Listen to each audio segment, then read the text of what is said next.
This week on Real Talk with Denver7 and CPR News. Climate change is the number one public health crisis we have going on right now. Rising global temperatures are having an impact around the globe and here in Colorado. From drought to wildfires and shrinking snowpack, doctors say changing climate makes our health worse. Most of us tangibly feel the impacts of climate change kind of year round. We can't be healthy without a healthy environment and a healthy earth. This week, how the climate disproportionately impacts communities of color and how doctors are learning to adapt their practices. Welcome to Real Talk with Denver7 and CPR News. I'm Denver7's Micah Smith. And I'm Colorado Public Radio's Nathan Heffel. Each week, in a partnership between Denver7 and CPR, we have a real talk about issues impacting underrepresented people across Colorado and amplifying voices you may not always hear. When wildfires erupt in the mountains or scorching hot temperatures bake the Front Range, healthcare professionals are on the front lines. Yeah, the state has warmed substantially over the last 30 years, and that means the hottest summers of our past may be the average summers of our future. While this warming and the resulting climate change will impact everyone, it will adversely affect Colorado's underserved populations who often live in communities with less green space, more pavement, or that are more likely to deal with heat-related illnesses and those connected to poor air quality. Yeah, and it's not just extreme climate events like wildfires or drought.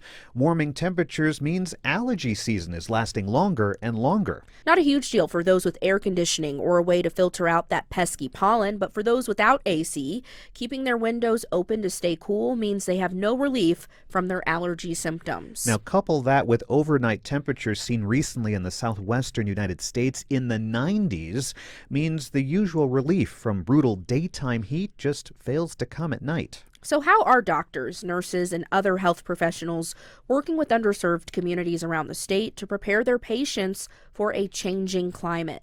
Joining us now via Zoom is Dr. Ricardo Gonzalez Fisher. He's a surgical oncologist who runs a public health clinic with Servicios de la Raza and the Mexican Consulate in Denver. Dr. Gonzalez Fisher, thank you so much for being here with us today. Thank you for inviting me, and I'm really happy to be with you.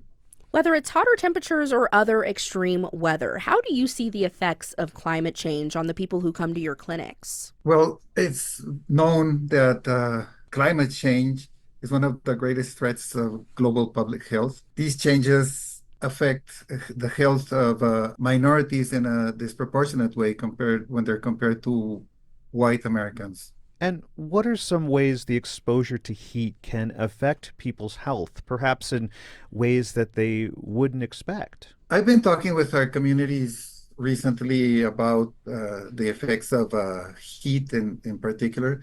And well, a lot of our visitors to the consulate work in construction or agriculture. Indeed, I think it's about 50% of the agricultural force in Colorado is immigrant, and they work under extreme temperatures. This leads to dehydration. They get in the risk of a heat stroke, and also the exposure to the sun at this altitude increases the risk for skin cancer in a way that perhaps is not taken into consideration by dermatologists here in the United States. What advice do you give them? Particularly talking about people who do have to work in the heat. We're always trying to tell them to pay attention to their general well-being and how they're feeling at the moment. Sometimes people don't understand that when they're feeling dizzy or too hot, or it may be that they're dehydrated, or it could also mean that they're going into starting the first signs of heat stroke. So we're trying to let them know to be aware of those signs. Another thing I'm trying to recommend to them is to find ways to move to the shade, to talk to their managers so they can take some time off and rest and get their temperature back, and how to cover themselves from the effects of the UV light. Another thing that I like to mention is that when they're really, really hot and they are coming home or they're going for their lunch break, the first thing that they want is to drink a big cup of water, really cold, icy water, and they stop at the gas stations.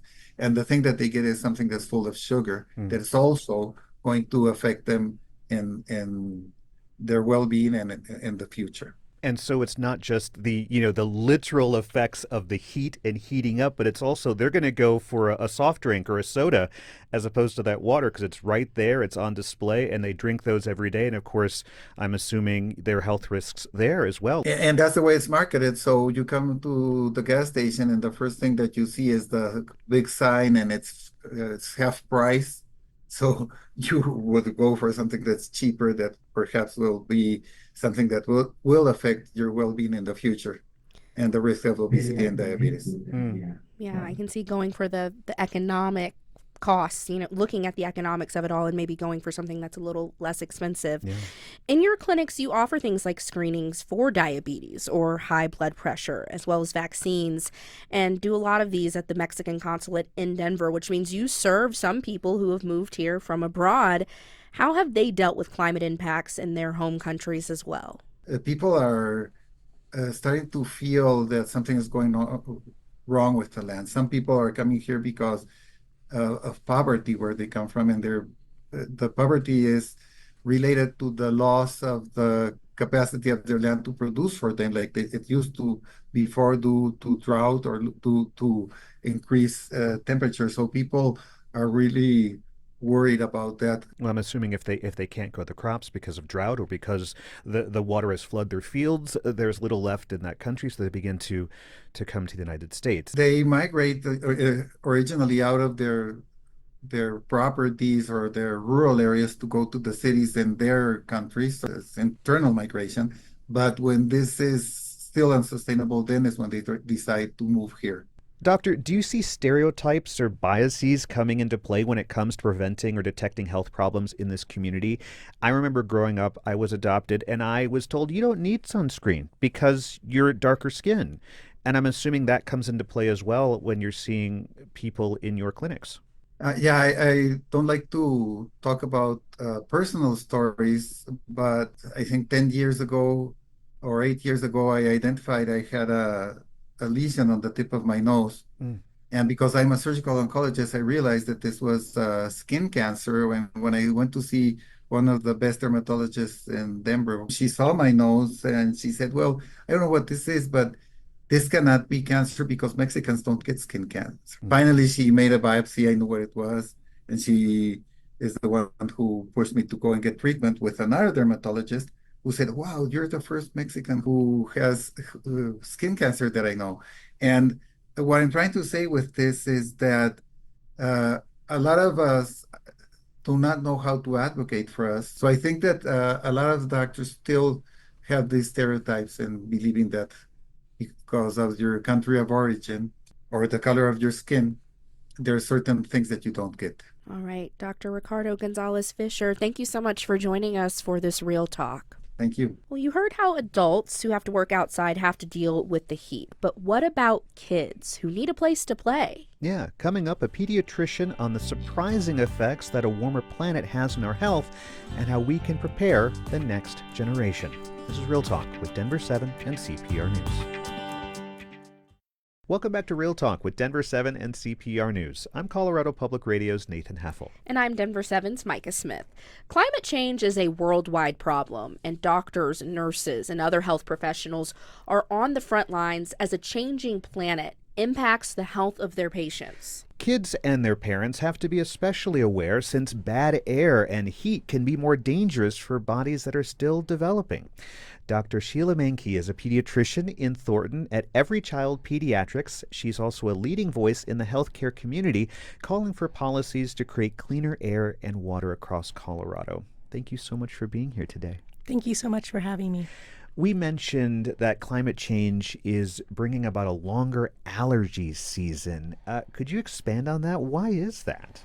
With the changing climate and warmer temperatures, the plants that produce pollen have started to bloom sooner, so about 20 days earlier.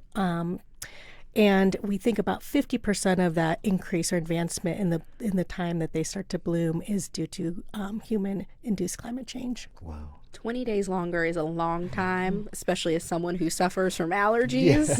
Yes. Wow. What are a couple of other unexpected ways that climate change affects our health that you've learned about over the years? Yes, well, there's the more obvious way of just heat-related illnesses. So that can be anything from just being dehydrated to life-threatening heat stroke. Other ways that climate change has impacted health is by changing some of the diseases that we see. So diseases that are caused by mosquitoes or ticks have increased between 2006 and 2014. They have more than doubled.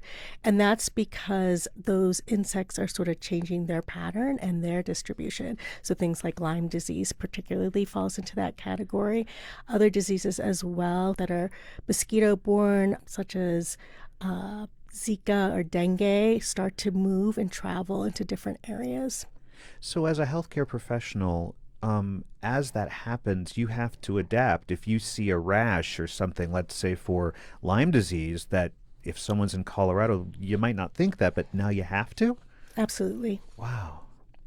And when we think of heat, getting back to that, we think of the sun beating down during the day, but heat is also an issue at night, right? Why is that, and how does that affect people's health, and then how can that play out through the school day for young kids especially? Yeah, correct. So we see, as you can imagine, you might have a harder time falling asleep or getting a good night's sleep if it's extremely hot and you don't have the luxury of air conditioning. We do see also that schools that are in communities of color often have less air conditioning and less good air quality. So those children are also more impacted during their school day. What about your work with kids compels you to advocate for more environmental stewardship and regulation? So as pediatricians, we're advocates for children. And at some point, I realized that we can't be healthy without a healthy environment and a healthy earth. I also love nature myself, so was definitely feeling fairly distraught about what was going on in our environment. And so I really believe that children have the right to a green future. They deserve to have clean air, clean water, green spaces to play in, and they deserve to get to play outdoors during their summers like we all did as children, and that is becoming increasingly difficult for them. I'm thinking about the brown haze in Denver that we see every season, and it's lasting longer, the winter, the summer. How does bad air quality, specifically related to climate change, impact the youngest members of our community? Yes, so young children are more impacted by poor air quality. They hopefully are spending more time outdoors than adults. They have to they breathe faster, so they take in more air per body mass. So they actually are getting more of the pollutants into their lungs per their body volume than we are. And then they're developing. So they're developing their brains, their lungs, and all those things are going to be more impacted and more damaged by toxins.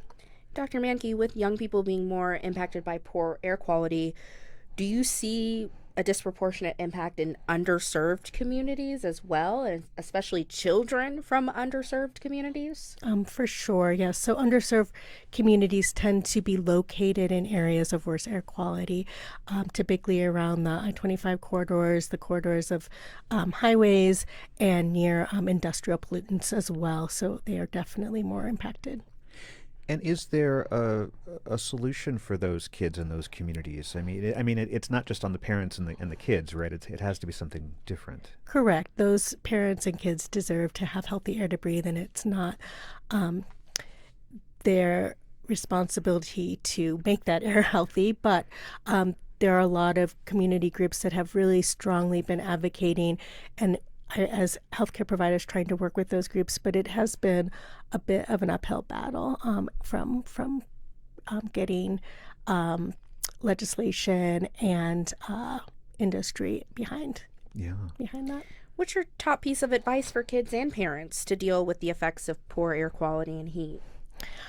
Right. So unfortunately, those days where the air quality is poor and looking at that index, you do need to stay indoors. And it really breaks my heart to say that because I think kids should be outdoors. So yes, and then I think to just start to take an interest and find those community groups, those advocacy groups, those places where we need that community voice. It's so strong and it's so important for communities to speak out. So to really work to try to make an improvement. Yeah. All right, pediatrician Dr. Sheila Mankey, thank you so much for joining us for this Real Talk. Thank you so much for having me.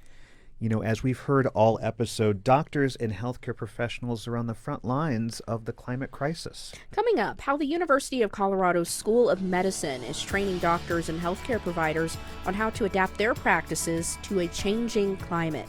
This is Real Talk with Denver7 and CPR News. Welcome back to Real Talk with Denver7 and CPR News. I'm Denver7's Micah Smith. And I'm Colorado Public Radio's Nathan Heffel. Recently, around a dozen health professionals from around the U.S. came to Colorado as part of the University of Colorado School of Medicine's Diploma in Climate Medicine program. It trains clinical leaders about climate change and its health impacts. CPR's health reporter John Daly tagged along. Take a listen. Robin Richard is an MD from the Four Corners region. I'm a practicing clinician who's interested in learning about climate medicine. Richard says she stepped back from practicing medicine full-time in order to advocate around climate and health. Because climate change is the number one public health crisis we have going on right now. She and a couple dozen other health practitioners from all over are here as part of the University of Colorado's Diploma in Climate Medicine program. It trains clinical leaders about climate change and its health impacts.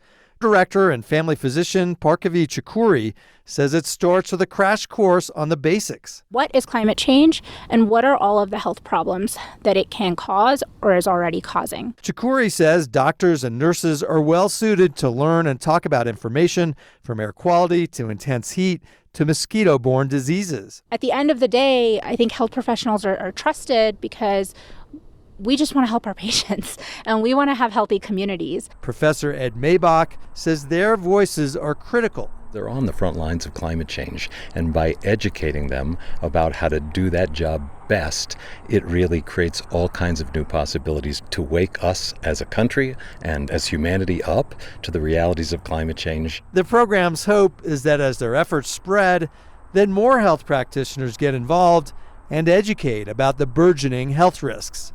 I'm John Daly, CPR News. Dr. Bhargavi Chakuri, a family physician and director for the Diploma in Climate Medicine, joins us now. And you heard her in John's piece, so thank you so much for being here. Thank you for having us. You are now in the second cohort of this program. Can you tell us what it focuses on exactly and why it's so important? Yeah, so I think you heard from some of the other guests about how climate change is really seen as a global public health crisis. We also see it as an opportunity. What we see is sort of a gap in leadership of clinical and health sector leaders working at this nexus on solutions. And so our program really aims to fill that gap by training clinical leaders in this space. And so we try to give them a 360 view that's substantive on what climate change is, what are the health impacts associated with it, but also solutions both at the bedside, in healthcare administration, and in the public health and policy sector. And through the program, what did it reveal in terms of how aware your patients are of the impacts of climate change on their health? And the same for the health professionals that you teach. I think in 2024, most of us, whether you're a health professional or a community member, you tangibly feel the impacts of climate change kind of year-round. If you were in Colorado this summer, every day there was an extreme heat warning or a poor air quality alert. And then the data sort of backs it up. When we survey the public, when we survey health professionals, most people, the vast majority of Americans, are concerned about this issue and acknowledge its impact on their health. However, people do also, I think, have a lack of understanding of the extent of the problem, as well as thinking about solutions. A lot of health professionals feel unprepared and ill-equipped to manage these issues, both at the bedside but also outside. Yeah, and I'm thinking about when I'm just worried about getting food on the table, or if I'm just, trying to get to the next job, I'm working in the heat all day, or if I'm in a lower economic community, I'm not going to be thinking about climate change. I'm going to be thinking about grabbing that soda when I'm hot. So how do you address that as physicians when the people do come to your clinics? So I think what I see in my own clinic as a family physician is one, I think climate change is an overwhelming and often paralyzing sort of topic. And often I'm not talking about climate change specifically. I'm talking about the air pollution or the specific environmental exposure that is affecting my individual patient in a very unique way. And what I find is that if you're a climate-informed health professional or healthcare team, you have the knowledge and the skills to think about creatively some solutions. So things like workplace accommodations, things like adjusting medications that might make you more heat sensitive, things like environmentally sustainable practices for your clinic or your hospital system, so that the building that where someone's going to get well actually isn't causing the pollution, in that community and exacerbating those health disparities. And in terms of your patients, how can they advocate for themselves going into a doctor's office and say, what's going on here? It's a two-way street. I think patients sometimes don't know how these things are affecting their health, so that's where training the health professionals is really important. And then your health professional has to inform you about your environmental health risks so that then you can ask some important questions. But the most important thing is really sort of being able to talk about it. And so I find that it's just if you're a clinician, you need to be able to acknowledge the environment you're actually in. So even something like stay cool out there today, you're acknowledging the fact that we are in a heat wave for the day. That's so important. Are there any effects that are unique to Colorado or some of its communities, including in rural Colorado? Yeah, extreme heat is definitely a big problem for Colorado. Obviously, wildfire risk. Drought in the western United States is going to be increasingly a really complicated issue for us to deal with. In rural settings, I think about flash flood issues and extreme weather, that sort of thing. If you're kind of in a standalone clinic somewhere, do you have the resources to get through an extreme weather event? Or if there's a flash flood event, is it safe for people to even come to the doctor that day, or first responders, that sort of thing?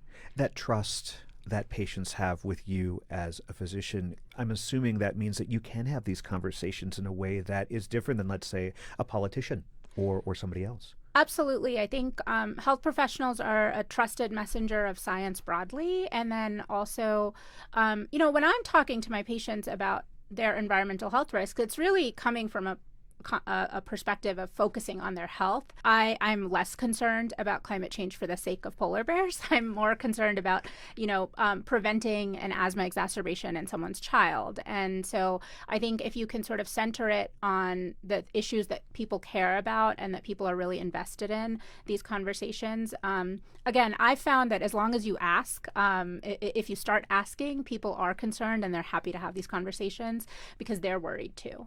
That was a very real statement there, Dr. Shakuri, about the polar bears, but it's true, and I can see it, especially when you're on the ground and you're working directly with patients every day. Thank you so much for joining us for this Real Talk. Yeah, thank you for having us. Yeah.